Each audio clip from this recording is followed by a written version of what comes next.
kusoo dhawaada daawadayaal wararka codka shacabka TV qodobada aad ku daawan doontaan waxaa kamid ah maxkamadda sare ee dalka oo ku dhawaaqday inay qaadi doonto dacwad uu soo gudbiyay xisbiga mucaaradka ah Himilo Qaran.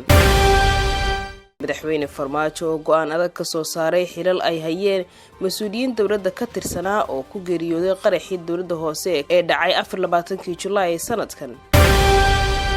xasan sheekh maxamuud oo shaaca ka qaaday arrin walaac abuuri karta oo ku saabsan dacwadda badda. dooni ay saarnaayeen hub iyo ciidan military oo lagu leeyahay xeebaha Shabeellada Hoose. maamulka gobolka Banaadir oo shaqada ka eriyay in ka badan 300 oo shaqaale ah. Jubbaland oo war ka soo saartay dilka nin nabadoon ahaa.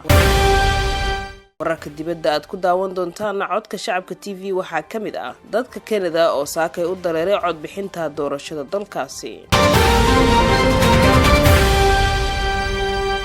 haatan kusoo dhawaada warkii oo fidsan. aan ku bilownay maxkamadda sare ee dalka ayaa waxa ay ku dhawaaqday in ay qaadayso dacwadii uu u gudbiyay xisbiga Himilo Qaran oo uu hogaaminayo madaxweynihii hore ee Soomaaliya Sheekh Shariif Sheekh Axmed. dacwadaas ayaa waxa ay ka dhan tahay xukuumadda Soomaaliya kadib markii madaxweynihii hore ee Soomaaliya Sheekh Shariif Sheekh Axmed loo diiday inuu ka duulo garoonka diyaaradaha ee Muqdisho 22 bishii September aynu soo dhaafnay xilli uu ku wajahnaa magaalada Kismaayo walow markii dambe uu tagay kana qayb galay xafladda caleema saarka Axmed Madoobe oo ahayd sababta markii horeba looga baajiyay aadista safarkaasi. hay'adaha garsoorka dalka oo ka jawaabay wararka lagu faafiyay website-yada qaar oo ku saabsanaa in xukuumadda Soomaaliya ay joojisay qaadista dacwadaasi ayaa waxa ay sheegeen inaan waxba ka jirin warkaasi isla markaasina ay dacwadaasi bilaabi doonaan. maxkamadda sare waxa ay qabatay dacwad maamul oo uu soo gudbiyay xisbiga kumeel gaarka ah ee Himilo Qaran. dacwadaas dhageysigeedu dhawaan buu bilaaban doonaa. warkaas xaafadda qaarkeed ay qortayna run ma ahan ayaa lagu yiri war ka soo baxay maxkamadda sare ee dalka. waxaa warka lagu sheegay in qof kasta uu xaq u leeyahay in uu garsoorka u dacwoodo si waafaqsan sharciga isla markaana dacwadda xisbiga Himilo Qaran ay gacanta ku hayaan dhawaan qaadisteedana ay bilaabi doonaan.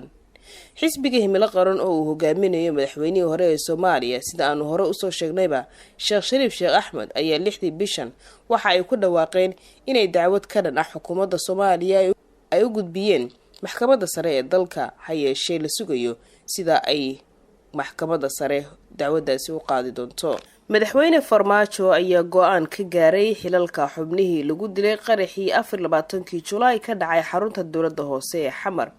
madaxweyne Maxamed Cabdullaahi Farmaajo ayaa go'aan ka gaaray buuxinta boosaskii ay ka geeriyoodeen agaasimayaal, gudoomiyayaal degmo iyo mas'uuliyiin kale oo ka tirsanaa shaqaalaha dawladda hoose kuwaasi oo ku dhintay qaraxii 24 bishii 7 ka dhacay aqalka hoose ee dawladda Xamar. madaxweynaha ayaa odayaal, xildhibaano, siyaasiyiin iyo mas'uuliyiinta gobolka Banaadir u sheegay inaan qof aysan ogeyn madaxtooyada Soomaaliya loo qaadan karin boosaska marxuumiinta halka uu sidoo kale amar ku bixiyay in xilka laga qaadi karin dadka qaba dhaawacyada ee dibadda ku maqan iyo kuwa gudaha dalka ku sugan.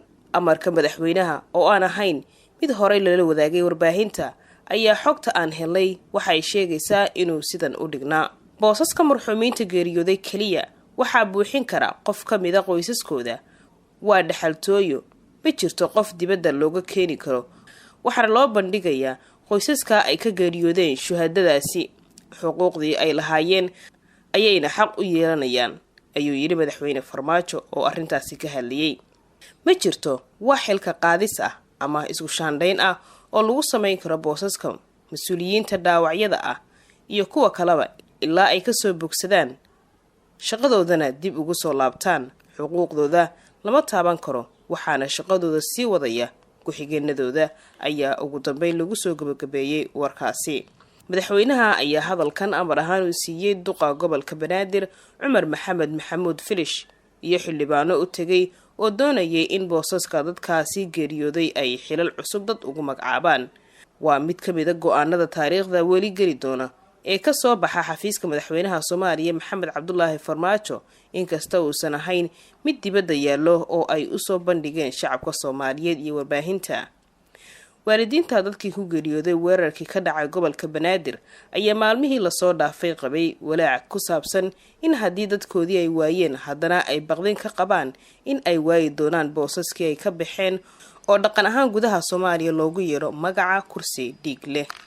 madaxweynihii hore ee Soomaaliya Xasan Sheekh Maxamuud ayaa walaac xoogan ka muujiyay halka uu ku socdo kiiska dacwadda badda Soomaaliya ee u dhaxeeya dalalka Soomaaliya iyo Kenya. qoraal uu bartiisa bulshada soo geliyay ayuu Xasan Sheekh walaac ugu muujiyay in laga yaabo in sida wax u socdaan ay hogaamin karto in kiiska badda lagu xalliyo meel ka baxsan maxkamadda ICJ. maxaa ku dhacay kiiskeenii badda ee maxkamadda ICJ? dadkeena waxay xaq u leeyihiin sababta iyo sida kiiska dib loogu dhigay inay ogaadaan, mise tani waxay bilow u tahay heshiis ka baxsan maxkamadda, ayuu yiri Xasan Sheekh. dowladdeena waa inay bannaan ka timaadaa oo ay jawaabo ku habboon siisaa shacabka Soomaaliyeed ee jawaabaha u qaylinaya, ayuu yiri sidoo kale Xasan Sheekh. hadalkiisa ayaa imaanaya xilli ay sii kordhayaan su'aalaha ku saabsan sababta kiiska badda dib loogu dhigay iyada oo Soomaaliya aysan raalli ka ahayn, maadaama xeerka maxkamadda ICJ ay dhigayaan in kiiska aysan laba dhinac isku raacin aan dib loo dhigi karin. sidoo kale aamusnaanta xukuumadda hadda jirta oo ku caanbaxday inaysan dadka la hadlin ayaa sii kordhinaysa walaaca ay ka qabaan shacabka, waxaana hadda jirta tuhun la xiriira in dowladda laga yaabo inay ogolaato in kiiska dib loo dhigo. wararka naga soo gaaraya xeebta badweynta Hindiya ee magaalada Marka ayaa sheegaya in saqdi dhexe xalay ay ku digtay doon ay wateen ciidamo ka tirsan militariga Soomaaliya. badda ayaa waxaa weli ku maqan hub iyo ciidan iyadoo qaarna laga badbaadiyay. ugu yaraan 2 askari oo ka tirsan guutada 14 Oktoobar ayaa lagu leeyahay nolol iyo geeri labadaba, kuwaasi oo ku maqan xeebta magaalada Marka. taliyaha ciidamada 14 Oktoobar ee degmada Marka iyo 12 askari kale ayaa laga soo badbaadiyay badda kadib markii dooni ay ku safrayeen ay xalay ku degtay xeebta magaalada Marka ee gobolka Shabeellada Hoose. saraakiisha gobolka ayaa xaqiijiyay in 2 askari ku dhawaad 20 qori oo AK47 ah, 2 dabajeex ah iyo doontiiba lagu laayahay gudaha badda. ciidan kale ayaa isla xalay ka soo baxay Muqdisho kuwaas oo gurmad ahaan ugu yimid ciidanka iyo hubka ay doontu kula degtay xeebta magaalada Marka. dhinaca kale ciidanka ay doontu la degtay ayaa sida la sheegay ka soo baxay magaalada Muqdisho caasimadda dalka, waxayna doonayeen in safar badda ah ay ku soo galaan magaalada Marka ee xarunta gobolka Shabeellada Hoose. maamulka gobolka Banaadir ayaa shaqadii ka joojiyay in ka badan 300 oo qof kuwaasi oo ka tirsanaa shaqaalaha dowladda hoose ee gobolka Banaadir kadib markii la sheegay in dib u eegis lagu sameeyay liiska shaqaalaha. wararka aan helnay ayaa sheegaya in dadka shaqada laga eriyay ama laga joojiyay ay isugu jiraan 2 nooc ama shaqo ka joojinta loo maray 2 qaab, taas oo laga yaabo in shaqaale kale oo hor leh ay saameyn ku yeelato. shaqaalaha shaqada laga joojiyay ayaa lagu sababeeyay 2 qodob ee soo socda. 1. in shaqaalaha shaqada laga joojiyay in badan oo kamida aysan hadda dalka ku sugnayn oo u baxeen dalka dibadiisa.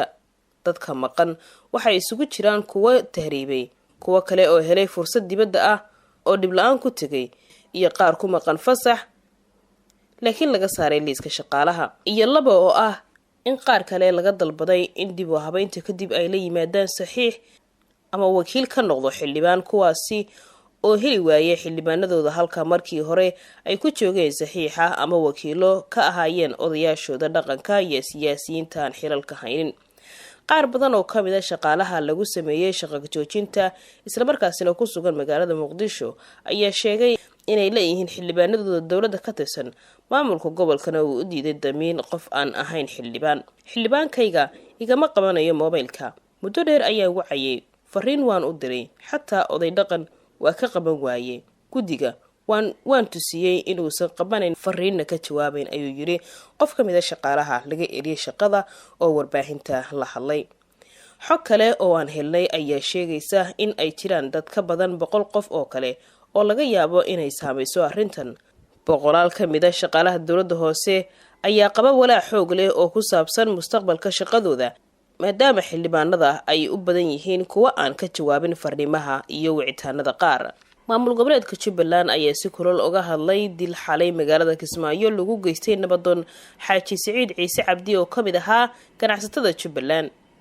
kooxihii ka dambeeyay dilka nabadoonka ayaa goobta ka baxsaday ha yeeshee howlgal kooban oo ay sameeyeen ciidamada Jubbaland aysan weli wax jawaab ah ka soo saarin ama cidda ka dambeysay si ay gacanta ugu soo dhigaan. afhayeenka wasaaradda amniga Jubbaland Cabdinuur Ibraahim Xuseen ayaa guud ahaan ummadda Soomaaliyeed gaar ahaan dadka Jubbaland marka hore uga tacsiideeyay dilka ganacsadaha. afhayeenku waxa uu sheegay in laamaha amniga Jubbaland ay haatan wadaan baaritaano ku saabsan in gacanta lagu soo dhigo dadkii ka dambeeyay dilka nabadoonkaasi kala mid ahaa ganacsatada reer Jubbaland markii ay soo qabtaanna ay sharciga marsiin doonaan. ugu dambeyntiina dadka reer Canada ayaa u dareeray goobaha codbixinta maanta oo ay taariikhdu ku beegan tahay 22 Oktoobar 2019 waxayna go'aamin doonaan in madaxweynaha labaad la siiyo xisbiga Liberalka ee ra'iisul wasaare Justin uu hogaaminayo. guud ahaan wararkeed kala socoteen codka shacabka TV waa naga intaas.